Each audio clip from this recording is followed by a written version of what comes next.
সবাইকে শীতের সকালে শুভেচ্ছা।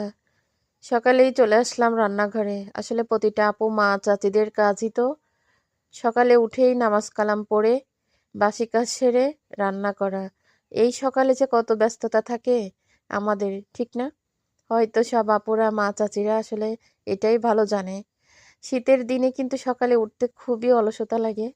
তারপরও বাচ্চাদের কথা চিন্তা করে, অন্যান্য মানুষদের কথা চিন্তা করে, নিজের কথা চিন্তা করে কিন্তু হাজারো কষ্ট ফেলে রেখে চলে আসতে হয় রান্নাঘরে। রান্না করতেছি আজকে ২ রকমের মাছ আছে এখানে।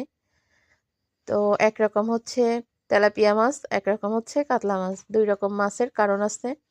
কালকে মাছ রান্না করছি, একটু বেশি পরিমাণে ছিল, কিন্তু সেইখান থেকে ৩ পিস মাছ থেকে গেছিল। তরকারি ছিল না, শুধু মাছ ছিল। তো আর কি করা, শাকের তরকারিতে দিয়ে দিছি। তো ২ রকমের মাছ মিলায়ে শাক রান্না করা অনেক মজা হয়েছে কিন্তু। কালার